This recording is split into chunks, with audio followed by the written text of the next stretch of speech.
Hello, this is Dr. Girish Nelivigi, Urologist and Andrologist from Nelivigi Multispeciality and Urology Hospital, Bangalore.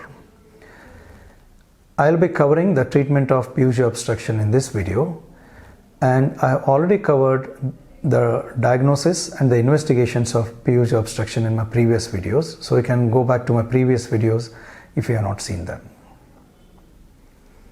The treatment of PUJ obstruction consists of conservative or surgical management. When we talk of conservative management, it means no surgery is done.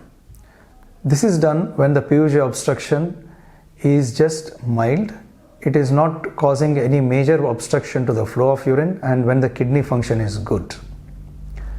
So the urologist may decide not to do anything because it is not affecting the patient in any way, either by way of symptoms or by way of damage to the kidney. So in this case, sometimes we just opt to do a yearly test to see if there is any worsening of the PUJ obstruction, and if it remains static, if there is no obstruction or worsening of the obstruction, then nothing is done.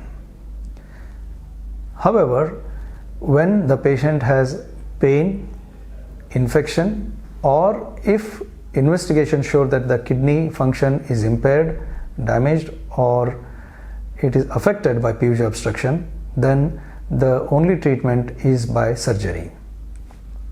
The surgery consists of removing the portion of the PUJ which is about a centimeter in size and joining the kidney and the ureter back again to widen the channel through which urine flows. So in a sense, it is just like removing a blocked portion of a road and joining both the normal road ends together again so that the flow of traffic improves. Previously, most of these repairs were done by making a cut and doing a surgery called pyroplasty. The cut used to be about 5 or 6 centimeters in size in an adult and maybe about 2 to 3 centimeters in a child. However, with the advent of laparoscopy or keyhole surgery, this method is no more adopted. Almost all PUJ obstruction repairs or reconstructions today are done by keyhole technique. Here, 3 small cuts are made in the abdomen. Each cut is about 5 mm or a maximum of 1 cm.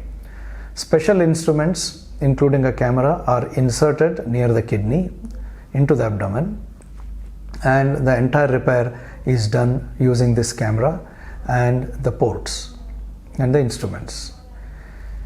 The surgery takes about 1.5 hours and the recovery is very fast, and the hospitalization is typically of only 1 day. A stent is kept in the ureter and the kidney so that the anastomosis or the suture line heals well. A stent is a plastic tube which is kept from the kidney into the bladder through the repaired portion.